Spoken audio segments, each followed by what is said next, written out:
Bienvenue au centre Parakletos, le lieu où nous croyons que la connaissance, c'est la puissance et la puissance, c'est la connaissance. Voici encore une autre journée avec vous d'enseignement où Dieu va nous faire grâce de vous donner des petites clés, des clés qui vont vous aider dans certains domaines de vos vies à grandir, et nous croyons que la connaissance nous emmène à un niveau de puissance, car la foi vient de ce qu'on entend vient de la parole de Dieu. Que Dieu vous bénisse. Je vais vous emmener aujourd'hui dans un mini-enseignement, et c'est suite à une demande énorme de plusieurs personnes qui m'ont demandé, qui ne comprenaient pas pourquoi. Je veux parler un petit peu comment choisir l'homme de sa vie ou la femme de sa vie. Je veux parler d'une dimension du choix, comment choisir. C'est simple, en 15-20 minutes, l'Esprit de Dieu va nous aider à pouvoir comprendre ça, parce que nous remarquons que le taux de célibat dans le corps de Christ est énorme, quoique on ne peut pas se marier sans passer par une saison de célibat. Le célibat n'est pas une malédiction, mais au contraire, c'est une étape qui précède le mariage. Il faut que dans le temps de célibat, Dieu te baptise, tu te découvres toi-même, tu apprennes à pouvoir comprendre ton caractère, à développer qui tu es, à connaître aussi ta vision, ta mission, ton mandat, ce à quoi Dieu t'appelle. Une fois que ces choses sont réglées à l'intérieur de toi, alors le Seigneur va juger, bon, tu es prêt pour rentrer dans les liens du mariage. Donc le célibat n'est pas une malédiction, le célibat n'est pas une fatalité en soi, c'est une étape obligatoire. C'est une étape qui précède le mariage. Donc comprenons qu'il y a quelque part beaucoup dans le corps de Christ, plusieurs personnes qui se sont mariées, qui ont certainement dit, j'ai reçu une révélation de Dieu, j'ai été conseillé par mon père spirituel, par des mentors, j'ai vu la personne, j'ai senti dans mon cœur que c'était la femme, et beaucoup se sont mariés parfois sur la base d'émotions ou de révélations, et plus tard qui regrettent parce qu'ils se sont rendus compte que certainement le choix qu'ils avaient fait n'était pas le choix qu'ils désiraient, qu'ils voulaient. Et donc il y a comme une grande crise aujourd'hui dans ce domaine, dans le corps de Christ, et plusieurs sont en train de divorcer, plusieurs passent par des moments difficiles, et on se rend compte que le diable est en train de gagner du terrain. C'est un domaine que le diable contrôle. Pourquoi? Parce que parfois, plusieurs se marient sans préparation, sans connaissance. Plusieurs se marient simplement sur la base des émotions et toute autre chose. Ce n'est pas un cours marital que je vais vous faire, mais je vais toucher en ce cours, sinon en cet enseignement, une partie assez puissante, simple, que Dieu m'a révélée. Et on va aller ensemble dans la parole de Dieu. Je veux t'emmener dans le livre de la Genèse. Dans le livre de la Genèse, chapitre 2. Dans le livre de la Genèse, chapitre 2, à partir du verset 22. On va dire 22. De 22 jusqu'à la fin, au verset 25. Donc, Genèse, chapitre 2, verset 22, verset 25. Donc, comment choisir? Comment choisir? Écoutez, je vais peut-être te choquer un peu, mais nulle part dans la Bible, j'ai vu des hommes se marier par révélation.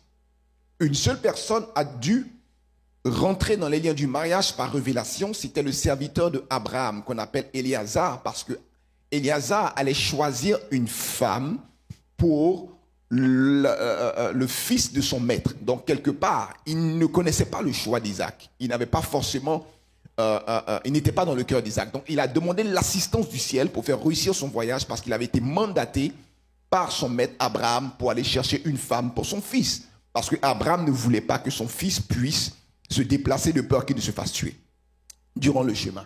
Donc Éléazar arrive dans sa mission, et c'est là que Éléazar va faire appel à la révélation divine en demandant un signe à Dieu, et on sait que Rebecca fut le choix de Dieu pour Isaac.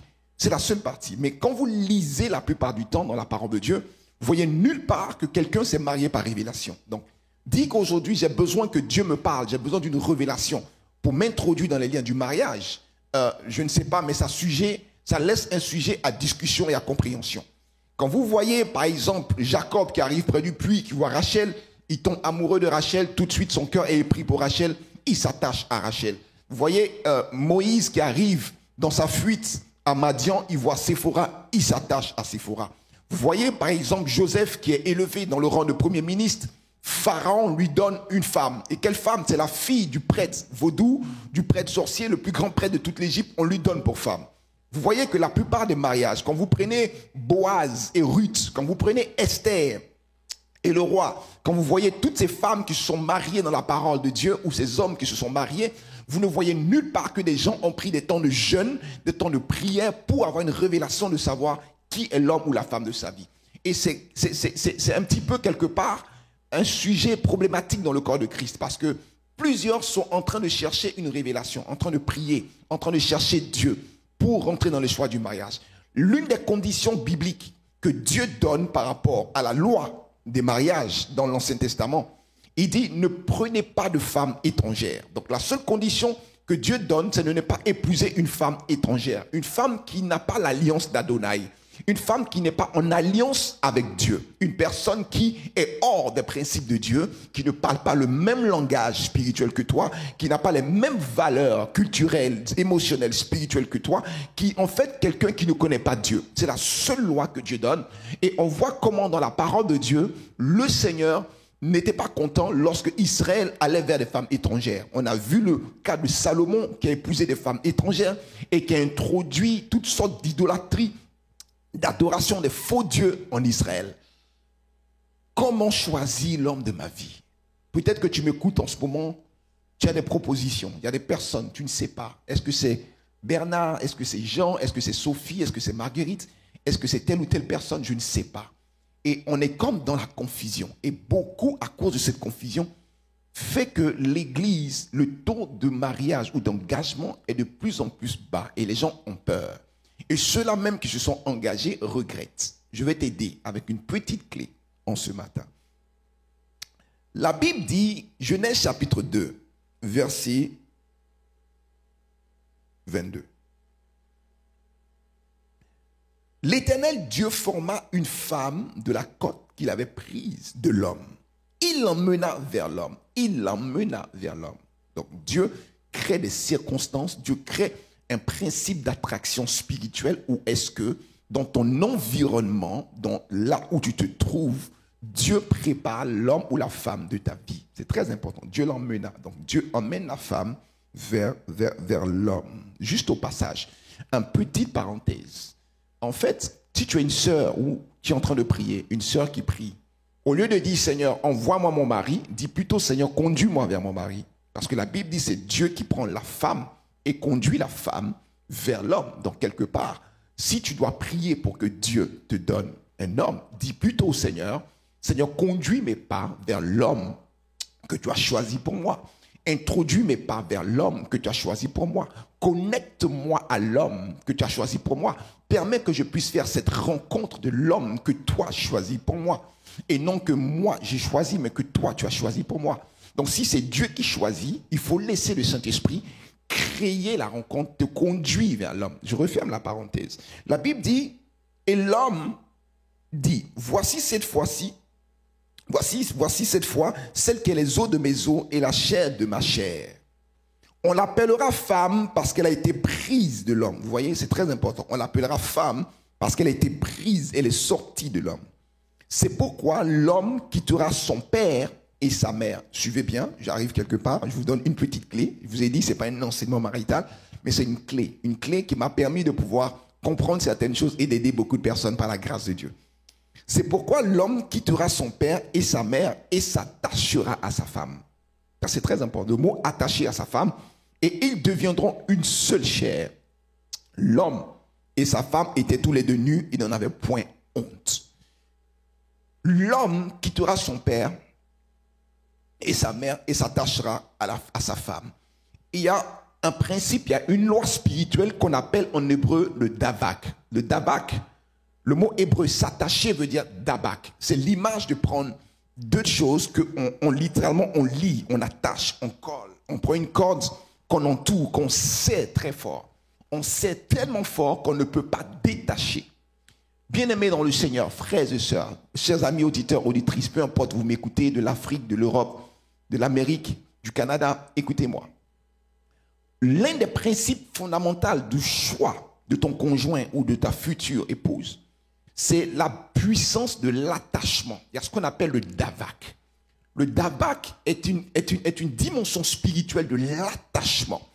Beaucoup, nous nous marions par attraction, par attirance. Non, il faut se marier par attachement. Lorsque l'homme quitte son père et sa mère, il s'attache à sa femme. Est-ce que la personne que tu veux choisir comme futur mari, comme future femme, est-ce qu'il y a un attachement? Est-ce que tu sens une puissance d'attachement? Quand je parle d'attachement, je parle de la connexion dans l'esprit, sur le plan du corps, sur le plan de l'âme, sur le plan de l'esprit. Est-ce qu'il y a une connexion spirituelle? Est-ce qu'il y a un attachement spirituel? On peut prier, et souvent vous allez voir que la plupart du choix, c'est l'attraction. On s'attire parce qu'on a vu que Adam a dit, waouh, cette fois-ci c'est les os de mes os et la chair de ma chair. Donc il y a une forme d'attraction. C'est bon d'être attiré par quelqu'un, mais on ne se marie pas sur la base de l'attirance. Parce que l'attirance naît de la chair. Et tout ce qui est né de la chair, est périssable et corruptible. Tout ce qui est né de la chair ne dure pas dans le temps. Mais ce qui est né de l'esprit dure dans le temps. Et le davak, l'attachement, est une connexion dans l'esprit. Tu es attaché à la personne. Ce qui veut dire que quand il y a attachement, personne ne peut détacher, personne ne peut détruire, personne ne peut s'ingérer entre vous. Peu importe ce que vous allez traverser, peu importe ce que vous allez vivre, peu importe la pression, peu importe les difficultés, vous êtes attaché. C'est pour ça que la Bible dit que l'homme ne sépare pas, que l'homme ne détache pas ce que Dieu a attaché. Quand tu vois une personne et que tu sens un attachement dans l'esprit, tu sens une connexion dans l'esprit, tu sens qu'avec cette personne, je peux aller loin. Tu sens qu'avec cette personne, il y a une connexion spirituelle par rapport à l'œuvre de Dieu, par rapport à la vision de Dieu, par rapport à la prière. Tu sens qu'il y a un attachement profond. Bien-aimé dans le Seigneur, écoute-moi. Beaucoup se sont mariés par révélation. Je mets révélation parce que tout ce qui est révélationnel, écoutez-moi, à sujet d'erreur. Paul dit qu'on prophétise en partie. La révélation, elle est partielle. La révélation dépend de ta condition, de la disposition de ton cœur. Peut-être que tu as reçu... Et Salomon dit que les songes, les visions viennent de la multitude, de la préoccupation. Donc, se marier sur la base d'une révélation n'est pas conseillé. Je t'encourage à te marier sur la base des œuvres, sur la base du témoignage, sur la base de l'attachement. Est-ce que dans ton cheminement avec cette personne, est-ce que cette personne qui s'introduit dans ta vie, est-ce qu'il y a un attachement divin? Est-ce qu'il y a un attachement saint, pur? Est-ce que tu sens un attachement profond avec cette personne? L'attachement va au-delà du sexe. L'attachement va au-delà même de la convoitise charnelle. L'attachement va au-delà du corps physique. L'attachement, c'est ce qui t'emmène quelque part à une connexion dans l'esprit. Donc Dieu dit, je détache l'homme de sa famille parce que l'homme est toujours attaché à son père et à sa mère. Donc le même attachement que l'homme a avec son père, Dieu décide de séparer cette personne, de couper cette personne. Donc il y a un davak entre le père et la mère et l'homme s'attache à sa femme. C'est pour ça que vous allez voir qu'un homme qui est réellement attaché à sa femme, il n'entend plus rien, il ne voit plus rien. Il est prêt pour sa femme. Personne ne peut le séduire, personne ne peut briser cette relation. C'est l'une des raisons pour laquelle lorsqu'il y a un davak dans ton couple, il est difficile d'avoir de l'adultère. Lorsqu'il y a un davak dans ton couple, il est difficile que les problèmes vous séparent parce que le Seigneur vous a tellement lié par l'esprit, vous attaché dans l'esprit qu'il est impossible. Ne te marie pas sur la base des émotions. Ne te marie pas sur la base de la pression de la vie. Mais lorsque tu auras vu un homme, une femme, et donc tu sens qu'il y a un attachement, il y a un attachement tous les deux par rapport à Dieu, par rapport à votre avenir. Il y a un attachement profond. Et l'attachement crée l'amitié. L'attachement crée l'amitié. Il vaut mieux épouser un ami qu'un étranger. La révélation que tu peux avoir, oh, c'est ma femme, c'est mon homme, c'est ceci, c'est bien. Mais beaucoup se sont mariés ainsi et se sont retrouvés à avoir des maris ou des femmes qui sont des étrangers pour eux. Et c'est là que la découverte se fait dans le couple. Et on réalise que on n'a pas la même pensée, on n'a pas la même vision, on n'a pas la même perception, on n'a pas les mêmes choses. C'est l'une des raisons pour laquelle il faut être attaché à la personne. Il faut une amitié.